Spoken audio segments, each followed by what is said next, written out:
A partir de este momento, en Radio Internacional, El Contador, con José Luis Benejam.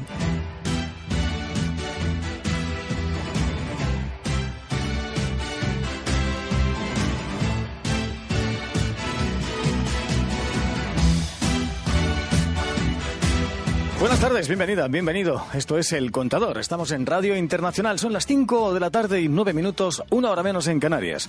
A partir de ahora se lo empezamos a contar todo. Le empezamos a contar todo lo acontecido en las últimas horas, lo que está pasando y lo que va a ocurrir de aquí en adelante.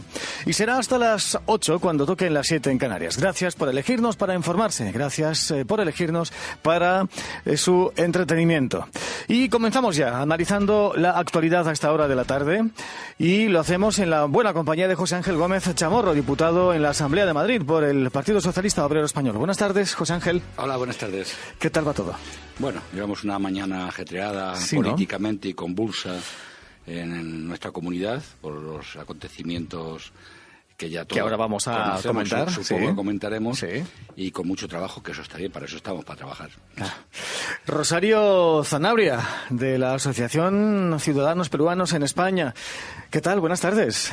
Hola, buenas tardes. Bienvenida prácticamente directamente de Lima, Perú. Sí, y con mucho placer además. Sí, ¿qué tal ha ido por allí? Bueno, las cosas no están bien. No están bien. Diría mejor muy mal. Muy mal, en muchos aspectos. Ahora Lima atraviesa una situación crítica de toma de decisiones. Seguramente el presidente del gobierno tendrá que renunciar o mañana presentarán su vacancia. Así es que tenemos un escenario muy complejo. Y de todo lo que has podido testar, de todo aquello a lo que has tenido acceso, de toda aquella información a la que has tenido acceso en esta última estancia en Lima, en Perú, ¿qué es lo que digamos más te preocupa? Bueno, supongo que la corrupción es un mal endémico de este tiempo. Lamentablemente tenemos varios presidentes, algunos que están en la cárcel, otros que están pidiendo su extradición. Bueno, el tema no pinta bien. Creo que es un tiempo de cambio, de reflexión. Hay que trabajar mucho la ética, la honestidad del ser humano, más allá cuando tiene responsabilidades políticas. Y entiendo que lamentablemente no solo es en el Perú, estamos en otros lugares del mundo también con esa misma agenda y en España, obviamente. Así es. Elmer Suárez, periodista, ¿qué tal? Buenas tardes. Muy buenas tardes. Bienvenido un miércoles más. Oiga, estos miércoles están esplendorosos, siempre sí. Hay sol, siempre, mire sí. qué bonitos sí. los días, ¿no? Aquí siempre, sí. Aquí ya puede estar diluviando, nevando, haciendo, menos 20 grados de temperatura, que aquí siempre al final, al entrar, la luz de los rayos de sol nos iluminan a todos. Sí. Lo que acabo de decir, así como aquel que no quiere la cosa. El sol alumbra para todo. ¿Te das cuenta? Bueno, ¿no? oye, en fin, que no se consuela pues quien no quiere, definitivamente. Sí. Muy bien. Bueno, de la actualidad del momento, ¿qué destacarías? Yo destacaría que hay una cantidad de cosas que se siguen manejando. En el caso de Barcelona, el tema, que ahora ya es otra la propuesta, que siguen ellos manejando los pasos a dar. Sí, el problema que se dio esta semana aquí con el tema del fallecimiento del senegalés. Sí, el problema que hay con los pisos turísticos. Ayer justamente estuvimos en una reunión, anoche justamente con asociaciones de vecinos del centro. No es una cosa como para solamente un titular de prensa. Es una cosa que tiene mucha tela de donde cortar. La gente, los motivos que exponían anoche los vecinos, es que no es lo mismo que tú sepas que vives con fulano, sutano y perano y mengano de toda la vida en tu piso, a que tú no sepas quién entra y sale a la vivienda en la que tú estás. No sabes quién tiene la llave del portal, y si cada 8 días está cambiando, pues eso trae sus problemas, ¿no?, de convivencia. Situaciones de actualidad que deberíamos de profundizar. También estuve en un foro de economía, de la nueva economía, donde estuvo el vicepresidente de Colombia, y uno se aterra. ¿En qué país viven los políticos? ¿En qué país viven los gobernantes de los países? Porque es que ese país que ellos presentan a los medios de comunicación no es el país en el que la gente transita, en el que la gente vive, en el que la gente trabaja, en el que la gente sufre. Son unos países completamente distintos, son unos paraísos.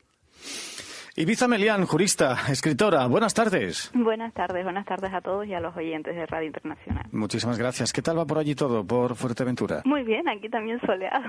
También hay sol. Bien, muy bien. 22 grados. 22 grados, muy bien, muy bien. Aquí no llegamos, todavía a los 22 grados no llegamos. Pero todo se andará, ya. De verdad. Sí. Después nos quejaremos de mucho calor. Efectivamente, que no te quepa ninguna duda, así es. Bueno, empecemos, si os parece bien, por comentar la noticia con la que nos sorprendía el diario.es en el día de hoy, que hace referencia a esa posibilidad, a esa presunta obtención de un máster con las notas, o algunas de ellas, falseadas por parte de la actual presidenta de la Comunidad de Madrid, Cristina Cifuentes, en los tiempos en los que ella ejercía como delegada del Gobierno en Madrid. La universidad defiende que Cristina Cifuentes aprobó el máster en 2012 y que no fueron falsificadas por parte de nadie las notas.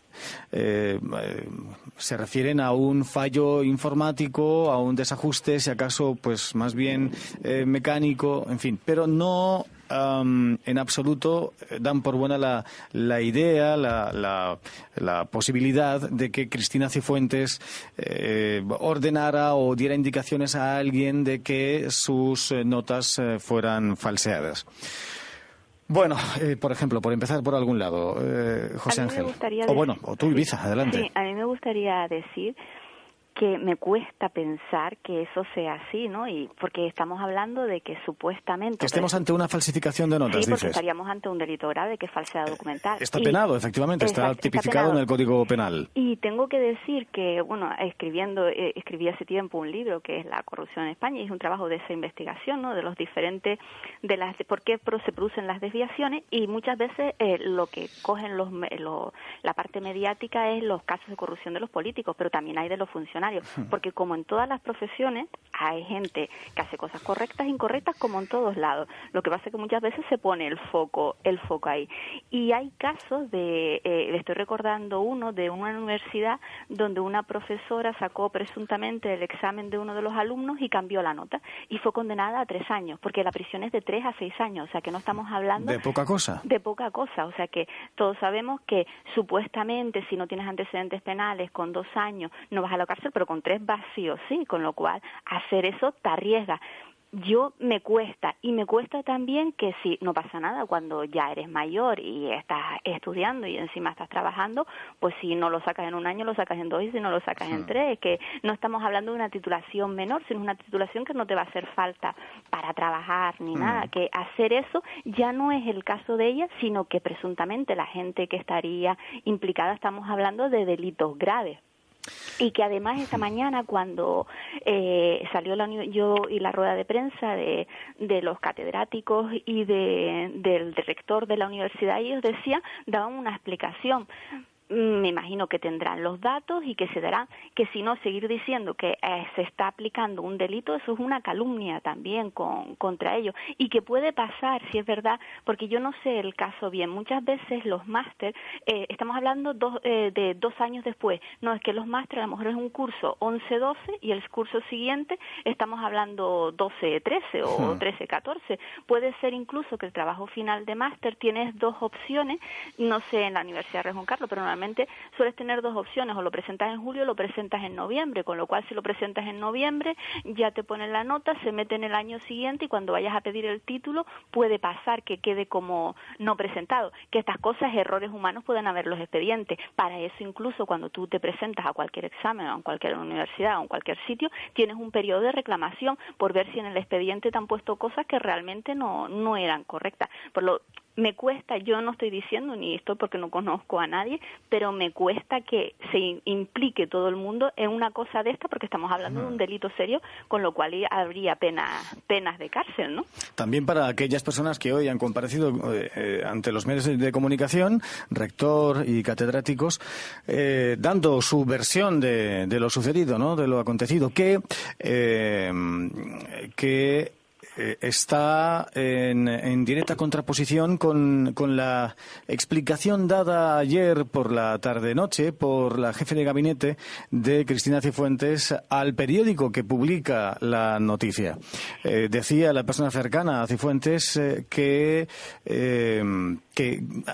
daba una información, daba una versión distinta a la de la universidad. Claro, ahí es donde radica pues parte de la duda y parte pero de... puede ser que lo que ella dijera no sea tampoco cierto. Puede ser que, como hay esas dos posibilidades de que presentes el trabajo final de máster en junio o después en noviembre, y que no tienes que pagar tasas, porque es como antes, ahora ya muchas universidades eso lo han quitado, pero antes te podías presentar los exámenes de junio y te podías presentar los exámenes de septiembre. Ahora eso ya no existe, te presentas una vez y si no, tienes que volver a pagar tasas. Pero como el trabajo final de máster en algunas universidades está así, desconozco si este es el caso, a lo mejor no lo presentó en junio, sino lo presentó después en el curso siguiente, pero dentro de la misma matrícula, es decir, en el 11-12 era el curso, en el 12-13 dentro de la misma matrícula la presenta en noviembre. Eso es lo que tendrá que explicar, pero me cuesta que no sea el caso, ni desconozco totalmente, me cuesta que 3 personas salgan, porque estamos hablando de un delito, es que no estamos hablando de si tiene que dimitir, responsabilidad política, no, estamos hablando de un delito. Lo que nos sorprende es que todavía la interesada no haya dicho nada, ¿no? José Ángel. Buenas tardes, Ibiza. Vamos a ver, el problema es que la credibilidad de Cristina Cifuentes está muy deteriorada. Yo, respetando, como no puede ser de otra forma, la presunción de inocencia, llevamos todo este año con cosas muy contradictorias en su comportamiento. Primero estaba en una mesa de contratación para adjudicar las cafeterías que no tenía que estar, pero la explicación es que estaba pero no decidió. Si estás en una mesa y no decides, ¿qué haces en la mesa? Y segundo, la propia comparecencia ayer en el Congreso de Diputados sobre la corrupción del Partido Popular, donde, reconociendo que es miembro del comité electoral, ella no sabía lo que se gastaba en el comité electoral. Yo he estado en algún comité electoral de mi partido y yo les aseguro a ustedes que allí no se gastaba un dinero sin que todos los miembros del comité electoral nos enterásemos de que se estaba gastando allí. Y ya ha culminado con la noticia de la universidad. Bueno, pues yo he visto al... Que, por cierto, no sé si lo hemos dicho, estamos hablando de la Universidad Rey Juan Carlos. Efectivamente. Que es una universidad pública dependiente de precisamente la Comunidad de Madrid. Efectivamente. Quiero recordar que cuando se produce supuestamente esto, había un rector que, si no recordarán mal ustedes, tuvo que dimitir por plagio. Tuvo que dimitir por plagio este rector. Segundo, yo ya veo venir quién va a tener las culpas de esto. Pasó con las notificaciones del juzgado cuando la oposición pidió en asamblea las actas del canal de Isabel II. Llegaron 2 FAS al Consejo de Gobierno. El FAS donde les admitían para personarse como acusación particular sí se recogió, y el otro FAS donde se permitía a la oposición acceder a las actas desapareció y apareció luego unos meses después. Y la culpa la tenía el ujier que estaba allí y el jefe de departamento, que por cierto estaba de vacaciones. Y ahora nos encontramos con esto. Yo, para que se pueda claramente ya entrar en materia, yo voy a leer un tuit de Cristina Cifuentes del 24 del 10 del 9 de las 20:36, donde dice: debería ponerme a trabajar en la tesis, pero me invade la pereza. ¿Vale? Y ahora, si esto es muy fácil, Cristina Cifuentes lo tiene muy fácil, porque yo estoy absolutamente seguro que nadie que haya hecho una tesis haya tirado los documentos o su propia tesis, ¿no? Eso no es una tesis, es un trabajo final de máster, una tesis cuando es doctorado. Pues un trabajo, sí, perdón, Elisa, un trabajo. Pues, bien, lo ponía como ejemplo la tesis, pero me da lo mismo un trabajo. Y alguien que presenta un trabajo que cuesta trabajo, valga la redundancia, hacerlo, nadie lo tira a la papelera, ¿no? Entonces, no lo puedes publicar. Claro, es muy fácil. Doña Cristina Cifuentes esta mañana a las 9 de la mañana tenía que haber hecho una rueda de prensa, presentar sus tasas, su documentación, su trabajo, mostrárselo a la prensa y decir, y aquí estoy. Y estamos esperando. Es verdad que han salido por delante los rectores. Recuerdo que la presidenta de la comunidad es la jefa política de esa universidad. Han salido por delante los rectores. Bueno, pues inmediatamente los autores de la noticia han puesto un tuit diciendo que mienten y lo saben y que lo van a demostrar. Y parece que llevamos una buena tarde con tuit saliendo cosas. Segundo, los 2 profesores, Celersa, que se aluden, han sido cargos de confianza del Partido Popular. Uno, director general, con el gobierno de Aznar, y otro, un cargo en el Ayuntamiento de Pozuelo.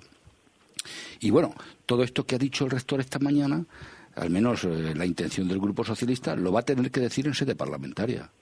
Y hay que dar en acta. Si aquí lo que me asombra, Ibiza, es que si yo no tengo nada que ocultar, ¿por qué lanzo por delante a los rectores y a algún consejero mío y no salgo yo a dar unas explicaciones ante un hecho tan evidente que cualquier mandatario de Europa, del mundo, ante estas circunstancias, con una mínima de sospecha, hubiese dimitido ya? Bueno, quizá el rector y los catedráticos que le acompañaban en esta comparecencia pública esta mañana no han recibido indicaciones por parte del entorno de Cristina Cifuentes, ni tampoco de su parte de forma directa para, digamos, en fin, de cara a que se realizara esta rueda de prensa. Quizá ha sido iniciativa suya, ¿no? Claro, yo entiendo de todas formas sintiéndose, bueno, de alguna forma, pues eso, en la obligación de dar su versión desde la perspectiva de la universidad que tiene que ver con el asunto. No lo sé, no tengo ni idea. Claro, es de una todas formas, posibilidad.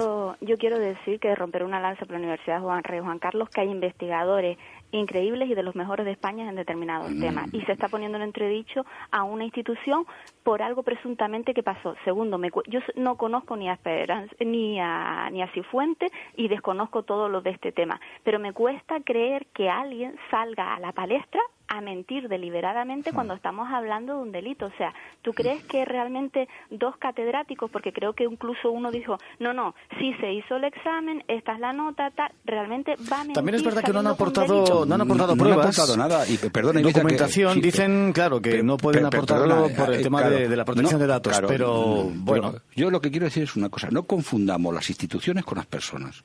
A la Universidad Rey Juan Carlos, yo soy el primero que la defiende, entre otras cosas, Ibiza, porque yo tuve la suerte de ser concejal de Alcorcón y el campus sanitario de Alcorcón, una parte importantísima de ciencias de la salud, está en el municipio de Alcorcón. Hay una magnífica clínica que yo inauguré como concejal de sanidad en aquel municipio, y desde luego una universidad con un prestigio importante. Entonces, no confundamos la institución con lo que alguien, deliberadamente o no, eso habrá que demostrarlo, alguien pudiera hacer, ¿no? ¿Pero tú crees que alguien compromete su palabra? Sale es una cosa fácil de demostrar.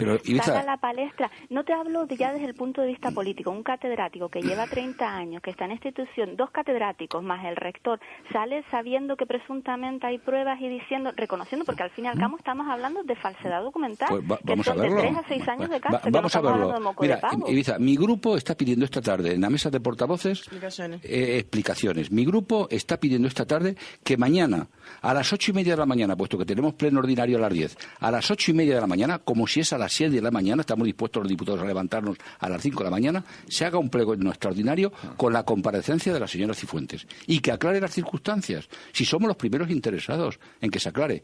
Bueno, mi grupo, y el Grupo Socialista, está pidiendo eso, para poder opinar ya con la opinión, valga la redundancia, de la propia presidenta. Veremos a ver si sale adelante. Porque lo que no salía adelante de ninguna forma era modificar mañana el orden del día, que tiene que hacerse por unanimidad.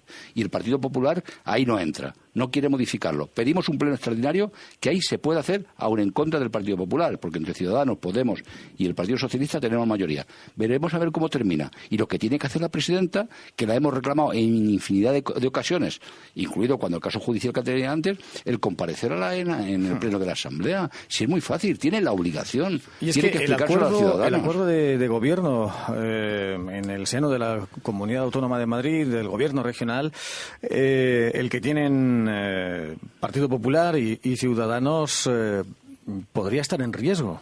No solamente por eso, sino porque además hay una normativa de transparencia en los altos cargos de la Administración en la Comunidad de Madrid. Me parece que la presidenta es un alto cargo de la Administración de la Comunidad de Madrid, ¿no? Me parece a mí, ¿no? Pues sí. ¿No? Que además también influye, dice lo mismo que dice el acuerdo con Ciudadanos, que en caso de falsificar documentación, currículum, mentir, etcétera, tienen que dimitir. Yo, lo que estamos esperando el Grupo Socialista... No es un tema menor, al margen de las responsabilidades penales, que quizás sea lo más serio, ¿no? A nivel del ámbito personal de las personas afectadas, ¿no? Digo personas porque, bueno, también es también se desprende de la información que hasta ahora conocemos, que desde luego no ha sido la propia presidenta de la Comunidad de Madrid, Cristina Cifuentes, quien ha falsificado personalmente la nota de ese máster. Si acaso podría haber dado indicaciones, en todo caso, presuntamente, no está comprobado, no está claro, ¿no? Se tendrá que investigar, pero si acaso sería, bueno, pues haber dado indicaciones a alguien, pero desde luego hay una funcionaria con nombre y apellidos, que sería la que materialmente habría realizado esa acción. Pues habrá que ver cuáles son las responsabilidades penales, si todo esto efectivamente se demuestra cierto, que podrían corresponderle a esa persona, ¿no? Independientemente de que haya actuado por iniciativa propia, lo cual pues parece Luis, que es poco probable, como si ha sido pues por iniciativa de otras personas. De todas formas, solo puntualizar que puede ser que cuando tú hagas un trabajo, igual que una tesis doctoral, que se supone que son públicas y lo que tú quieres es que todo el mundo conozca tu trabajo y tu investigación, pero hay casos en el que la persona pide que no se haga público y no se enseña. Ha habido tesis en España que pide que no se hagan público. A lo mejor ellos lo que se estaban refiriendo es esto, que si la persona no daba su validez, no lo podían ellos sacar. Yo prefiero pensar, porque te digo, puede ser que sea un error simplemente humano. Me parece muy rocambolesco y que haga una rueda de prensa y salga 3 personas cuando sí hay pruebas en otro sentido, no ya del aspecto político, sino personal. Sí, a ver, para nadie es un secreto que cada universidad tiene un padrino político, o detrás de cada universidad hay un partido o hay una ideología. Las universidades públicas dependen siempre de las instituciones que correspondan, ¿no? En este caso, pues las universidades en Madrid dependen de la Comunidad de Madrid. Pero unas han sido auspiciadas por el PSOE, otras han sido auspiciadas por el partido, ¿te refieres por el Partido más Popular? concretamente a eso? Sí. ¿Por partidos políticos? Sí, ¿Por señor. institucionales? Sí, pero eso es cierto, sí. Y todos sabemos... Y todos saben que eso se maneja y que van, inclusive catedráticos de las universidades van a los cargos públicos y regresan a las universidades, en todos los partidos y en todas partes. Entonces siempre se tiene más confianza y se tiene más apoyo. Ahora, quienes alguna vez en nuestras vidas hemos cursado un máster, el trabajo final sabemos que tenemos que entregarlo cuanto antes para no quedarnos rezagados. Y nadie más que cada uno de nosotros, y yo lo digo porque yo hice aquí un máster en la Universidad Francisco de Vitoria, también lo presenté, que también, como dijo el compañero, que le daba pereza y que a veces uno se estanca y se mete en un remolino para terminar el trabajo, es cierto, pero que termina haciéndolo y esforzándose para presentarlo y para poder graduarse con el resto de compañeros. ¿Sí? No dejar eso ahí, porque si no presenta el trabajo y si no hay calificaciones no se pueden presentar y entonces no se puede uno graduar y no le pueden dar a uno la certificación, entonces me parece, o el diploma. Me parece que no hay justificaciones. Pero no es el primer caso de Cristina Fernández, donde se ve también involucrada. Cifuentes, perdón, que ya hace poco estábamos hablando de ella con otro tema, ¿no? Con lo del canal de Isabel II, donde ella también formó parte de la directiva y donde también se tenían que saber cosas que a lo último todo el mundo termina diciendo, yo no sabía que eso se había hecho, ¿sí? Yo sí estaba, pero yo no me di cuenta. O sea, esa ya es una estrategia que ya conocemos. Bueno, yo entiendo que por la cuenta que le trae a la señora presidenta, por el cargo que ostenta y por el interés propio de su prestigio, debiera tardar menos para poder aclarar esta circunstancia, porque involucra más allá de la propia persona. Yo creo que los grupos políticos han actuado con coherencia, desde solicitar su dimisión hasta pedir explicaciones y una comparecencia en la Asamblea, y entiendo que ella pues está estructurando una respuesta coherente y adecuada también para tomar decisiones, siempre que se compruebe que hay un hecho delictivo, ¿no? La ciudadanía, pues estaremos con gran expectativa de que estas circunstancias no concurran más, independientemente de que haya sucedido algo irregular o no. Es un cargo público, es un cargo que representa a la ciudadanía y tendría que ser ejemplar. Y si hay en su pasado alguna circunstancia que no se adecúa a la ética y a la moral y a los buenos principios, pues tendría que tardar menos posible para poder aclararlo y, en consecuencia, a tomar las decisiones a las que tenga responsabilidad, ¿no? Cambiamos de asunto, si os parece. Justo cuando parece que tenía posibilidades de erigirse como nuevo candidato a presidir la Generalitat de Cataluña, resulta que Turull va a tener que enfrentarse a un problema de índole judicial. Y es el siguiente, y es que el juez lo procesará el viernes a él y a otros 5 diputados del Parlamento por el 1O. Se complica nuevamente. Parece que tenía posibilidades de ser él el candidato con apoyos suficientes dentro del bloque secesionista, dentro del bloque soberanista, para hacerse con la presidencia de la Generalitat. A la luz de lo que está de lo que se ha anunciado y de lo que está por venir, y justo le llegará el viernes a él y a otras 5 personas, a otros 5 diputados, parece que ya van a tener que el vamos era un decir, era una forma de hablar, van a tener que descartarlo.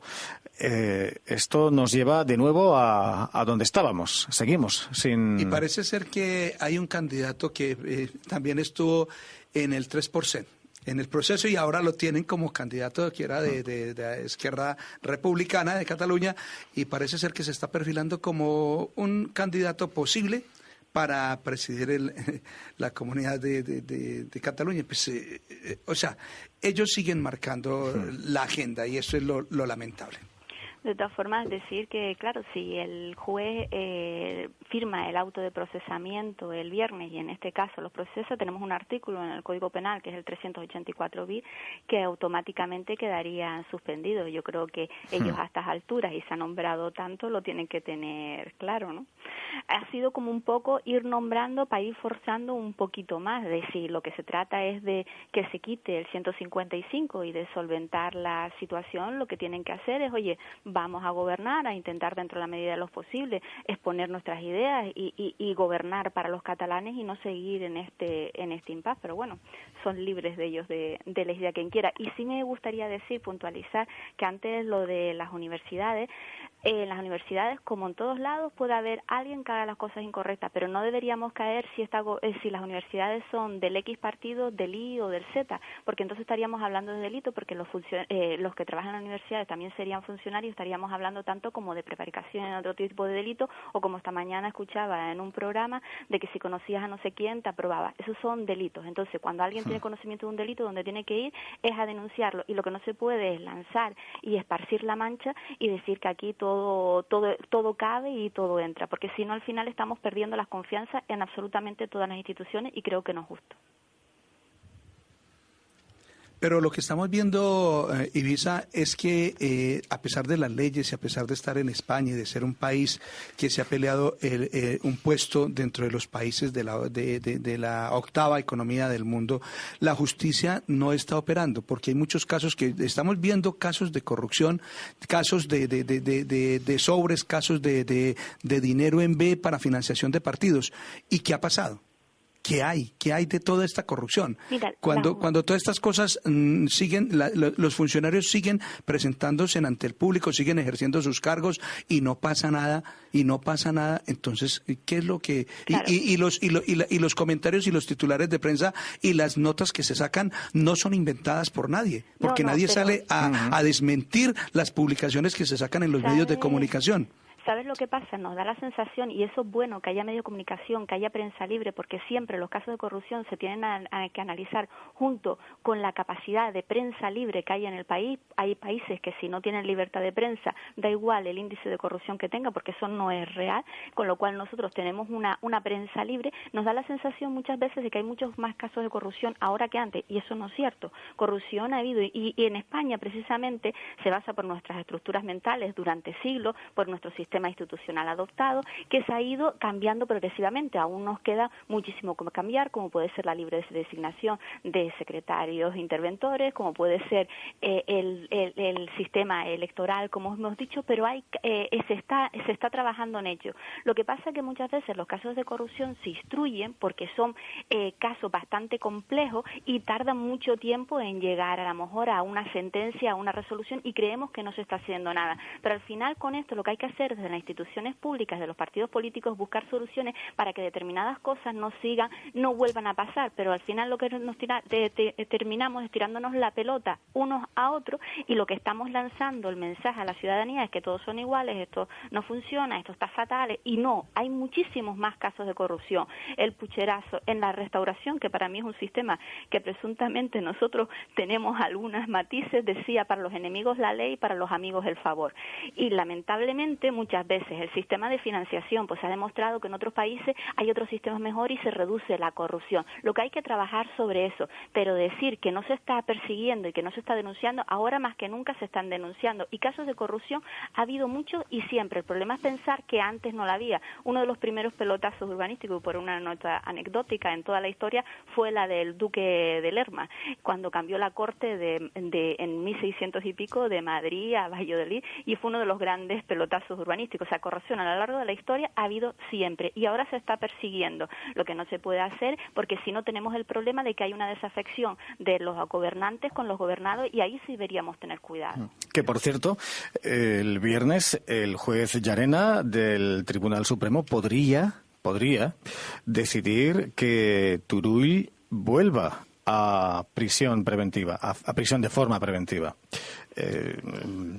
No sabemos si esta es la intención, pero es una posibilidad, ¿eh? Si es así, quedaría suspendido. Y se firma el auto de procesamiento cuando sea firme, porque lo recurrirá. Sobre todo por el auto de procesamiento, no tanto por el ingreso en prisión preventiva, de forma preventiva. Quedaría suspendido, no podría ejercer de presidente, con lo cual elegirlo, si a la semana siguiente pasaría esto, estaríamos en lo mismo, teniendo que volver a elegir a otra persona. Sí, yo me reafirmo lo que dije las semanas pasadas. Primero, a mí me parece que Ciudadanos está cometiendo un error de bulto. Tenía la llave de poner el error en marcha, presentándose la líder de Ciudadanos para que esto se parara. Y segundo, yo creo que... Sí, a sabiendas que no iba a tener ninguna posibilidad de ser elegida presidenta, pero... Lo hizo, como dije la otra vez, lo hizo Pedro Sánchez con Rajoy para que no se parara el reloj, sabiendo que iba a perder. ¿Y por qué Ciudadanos no ha tomado esa decisión? ¿Por qué no ha dado ese paso? Pues yo no sé si es que está pensando más en las encuestas de que le está dando, y podría pensar que aquello le podría perjudicar, pero no lo entiendo, no tengo una explicación lógica, porque ahí lo que demostraría es que tiene un sentido de Estado, que no es un problema de que si gano o pierdo, sino que la institución funcione.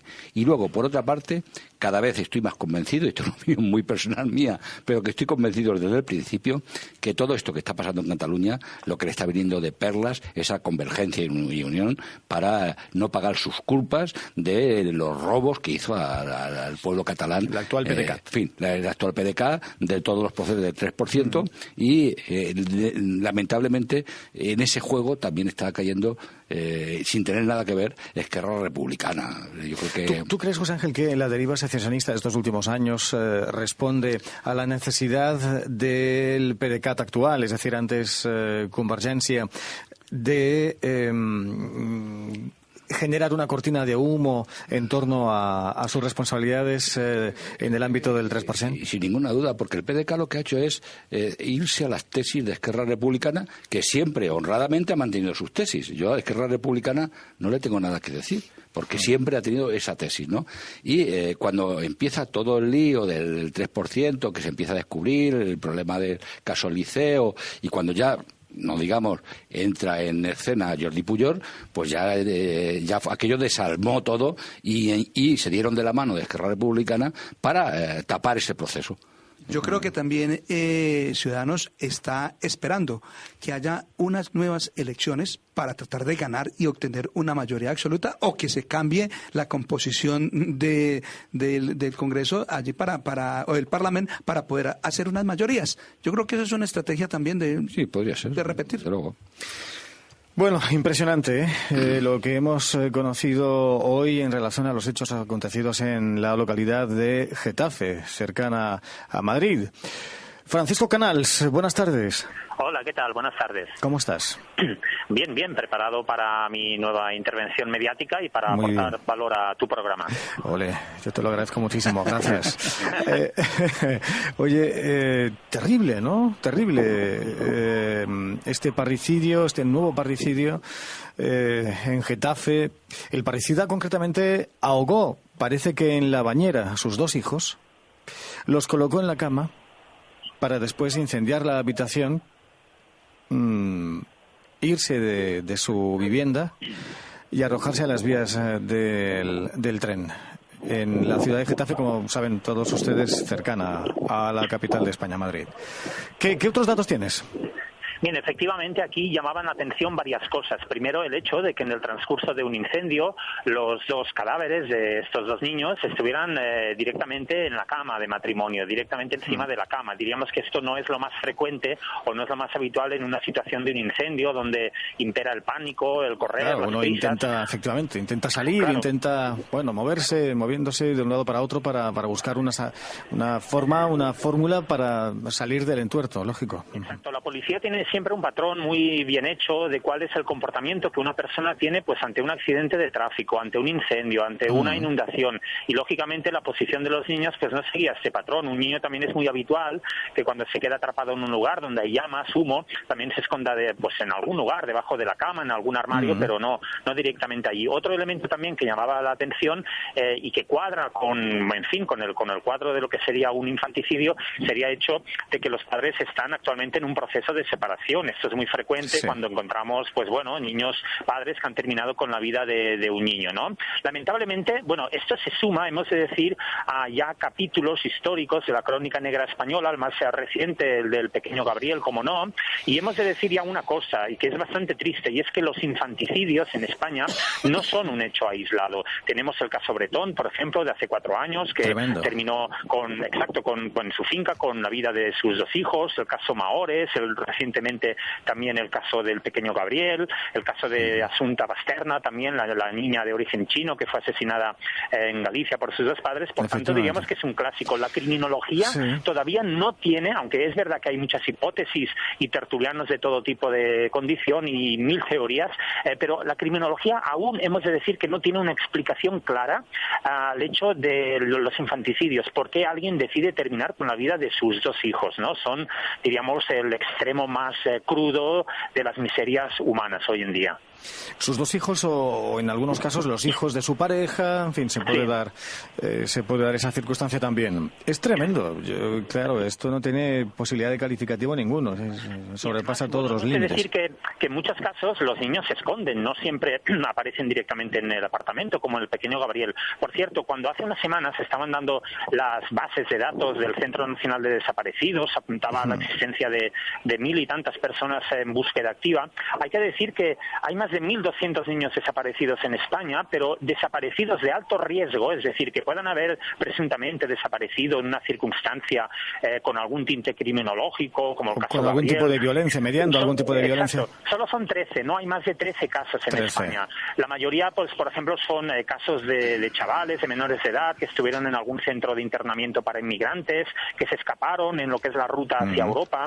Por tanto, sí que hay pocos casos, pero son casos en cuentagotas que van siguiendo y que cada año vamos viendo algún hecho. Aunque solo hubiera uno, sería ya demasiado. No, sería demasiado, Está claro.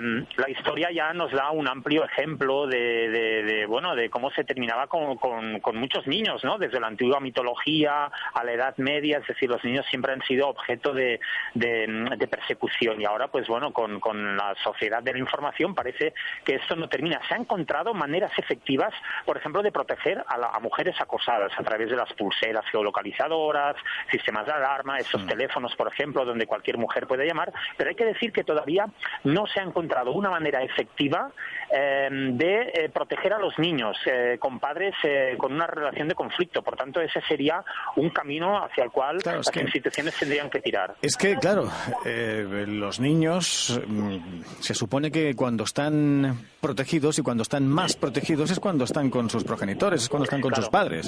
Sí.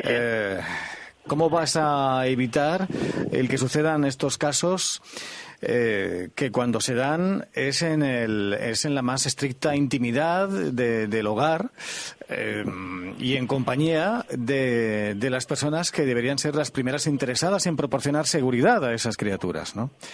Sí, totalmente. Es difícil. Totalmente. Y también hay que decir que, por contra, también hay niños que terminan con la vida de sus padres, por ejemplo, con el asesino de la katana y tantos otros. Es decir, hijos que deciden terminar esa relación, pero de la manera más drástica. Todo esto me lleva a un recuerdo recuerdo algo que es importante. El caso de Ana Julia, la asesina del pequeño Gabriel, ¿qué tipo de vida va a llevar en los 25 años de cárcel que le puedan caer? Porque le aseguro que no va a ser bien aceptada entre el resto de reclusas. Es decir, se está diciendo ahora mismo que ella podría pasar toda esa condena, es una teoría, lógicamente, en una celda de aislamiento. En una celda de aislamiento es un lugar donde se pasan cerca de 18, 19 horas que al si día. ya está en un centro penitenciario tiene que ser duro, más duro todavía se tiene que hacer pasar el tiempo dentro de un centro penitenciario de la manera que acabas de describir, ¿no? O sea, ya, sí, totalmente. Cada uno nos podemos, cualquiera de nosotros se puede hacer a la idea. Sí, el asesino King, ese señor que hace ya 8 años terminó con la vida de una chica en la Costa del Sol, en España, se comenta que lleva cerca de entre 8 y 10 años también en una celda de aislamiento, es decir, que en el código de conducta de la cárcel está claro que hay otros reos, otros internos que no aceptan a presos que han cometido según qué delitos, sobre todo los sexuales, y ya no digamos matar o asesinar a un hijo, sea el propio o el de otros. Por tanto, bueno, le espera un panorama muy negro a esta mujer. ¿Alguna impresión? Es una verdadera tragedia. Poco que comentar, salvo condolernos todos por uno y por el otro caso, por cualquiera de los que los niños padecen y se ven frágiles e indefensos. Poca seguridad podremos brindarles más allá de abrir nuestros corazones, entiendo, a buscar otras formas de entendimiento y que no sean los más débiles, los más pequeños, los que sufran las consecuencias de los problemas de los mayores, ¿no? Todo eso también genera un cierto pánico social, porque siempre nos habían dicho que, bueno, aquello a los niños, ¿no? Que nunca cojas caramelos de un desconocido, nunca te vayas solo a la calle, pero bueno, hemos visto como el pequeño Gabriel desaparecía en un recorrido de 35 segundos y solo 120 metros. Por tanto, ahora mismo hay en nuestro país, en España, muchos padres que tienen miedo a dejar a su pequeño hijo o hija salir prácticamente para ir a la puerta lo cual del se vecino. entiende, pero también es verdad que vivimos en una sociedad que y esto quizá ahora pues no sea lo más oportuno, ¿no?, hacer este comentario tras esta información que acabamos de dar, pero sí es verdad, y no deja de ser cierto, que vivimos en una sociedad que tiene tendencia a la superprotección, ¿no?, a la sobreprotección en algunos casos, lo cual tampoco sé si es muy bueno para esas personitas, ¿no?, y en su proceso de formación, de crecimiento y demás. De todas formas, pero entendible que los padres, claro, tengan miedo y quieran tomar pues todas las precauciones del mundo. De todas formas, yo estoy fatal con este tema porque coincide que esta familia vivía cerca de una compañera diputada que es de Getafe y además es la diputada asignada al municipio. Ha venido al mediodía al grupo, a la reunión que teníamos por estos casos, destrozada, y en verla a ella nos hemos sentido todos fatal. Pero yo quiero hacer un llamamiento a los urbanistas. Al margen de todos estos problemas, hay un problema del diseño de ciudad. Esto es muy importante. Cuando alguien hace un plan general de un municipio, de una ciudad, tiene que tener componentes de convivencia social, de género. Decía el alcalde de Vigo, mi buen amigo Paco Vázquez, que lo más difícil que me encuentro en la gestión municipal es cómo diseño un parque. Algo que parece tan sencillo, ¿no? Y esto es verdad, también tenemos que hacer ciudades amables con los niños, amables con los mayores, y que no vivamos tan aislados, porque a veces también desde la vecindad y de la cercanía podemos detectar este tipo de cosas. Claro que alto es difícil detectar estos casos en el seno de la familia, cuando es el padre. Claro. Quiero poner también ese acento, claro. Ibiza, no sé qué te parece. Sí, de todas formas decir que supuestamente, presuntamente, los ahogó, decían en el periódico, ¿no?, en la autopsia, que primero los ahogó y después no llegaron a asfixiarse porque ya los había ahogado. Ya estaban ahogados en la bañera, los colocó en la cama en la que fueron encontrados, incendió la habitación, se fue y se arrojó a las vías del tren, muriendo poco después, instantes después de arrojarse a las mismas. Presuntamente habrá que saber, porque desconocemos, lo único que ha salido es eso, desconocemos todo lo demás, si había casos de maltrato, si no, pero lamentablemente estamos viendo en varios casos como al final las represalias se cogen contra los hijos, y volvemos a decir, ¿no?, que muchas veces que no sabemos el caso ni desconocemos totalmente si había o no había, y a lo mejor qué fue lo que le pasó a ese hombre por la cabeza. A lo mejor era un padre modelo y vete a saber lo que le pasó por la cabeza. Pero decir que lamentablemente muchas veces cuando hay temas de indicio, de maltrato, no se debería dejar a los hijos, a la pareja, porque al final cuando maltratas a una mujer estás maltratando también a los niños que viven en esa vivienda. Pero en este caso, y lo digo, creo que en este caso no había denuncia alguna en cuanto a maltrato se refiere por parte de la madre de las criaturas. Lo digo por un caso que hubo en Canarias, presuntamente el padre mató a su esposa y después los abuelos tenían que llevar el niño a la cárcel a verle a ese señor. Yo creo que cuando en este ámbito del que estamos hablando, al que estamos refiriéndonos, se dan situaciones que son recombolescas. Y de todas formas, Ibiza, es muy difícil. Yo que he tenido que a veces aplicar el protocolo de malos tratos en mi profesión desde el punto de vista sanitario, a veces es muy difícil poder aplicar. Es decir, los profesionales de la sanidad, los profesionales de la educación no tienen una herramienta ágil donde yo sé que hay que proteger y dar garantías jurídicas a esto, pero a veces tienes la evidencia, pero no puedes salir de ella y dar una solución o atajar el problema cuando lo estás viendo venir, ¿no? Ya, lo que pasa es que algo no es la primera vez, ¿no? Como decimos, muchas veces son casos mediáticos, pero lamentablemente vemos que se repite. Entonces hay que intentar protegerlo, o niños que lamentable al final de maltratos. Aquí también ha pasado en Canarias, ¿no? Que al final los termina alguna protección, porque al final son menores, ¿no? Y tenemos que tener la protección sobre esos niños. Y también estoy de acuerdo con lo que tú dices de las ciudades, y no en este caso, pero en muchos casos es muy importante. Por ejemplo, los parques ahora, y tú lo sabrás porque fuiste alcalde, se tienden a ser diáfanos para si pasa cualquier cosa, automáticamente los niños tengamos visibilidad a los niños y no se puedan esconder por cualquier recoveco, ¿no? Entonces hay que adaptar lamentablemente lo que es las infraestructuras municipales o comunes a esta parte, igual que en las viviendas se tiene también visto que cuanto más pequeños y menos lugares comunes de pasillos y demás tiene una vivienda, suelen haber mayores conflictos y demás, ¿no? Con lo cual es muy importante no solo diseñar las ciudades, sino también los edificios en todos estos casos, para que si pasa algo automáticamente tengamos visibilidad sobre ello. Bueno, yo iría, pues como ya vamos a terminar, pues yo dejaría este comentario al aire. Ya viene bastante condenado por la sociedad y determinados medios de comunicación. Eso es entre comillas. Es lo que ha dicho el defensor de Iñaki Urdangarín, que está pidiendo al Tribunal Supremo que le absuelva de los cargos y de la condena a la que fue sentenciado a 6 años y 3 meses de cárcel.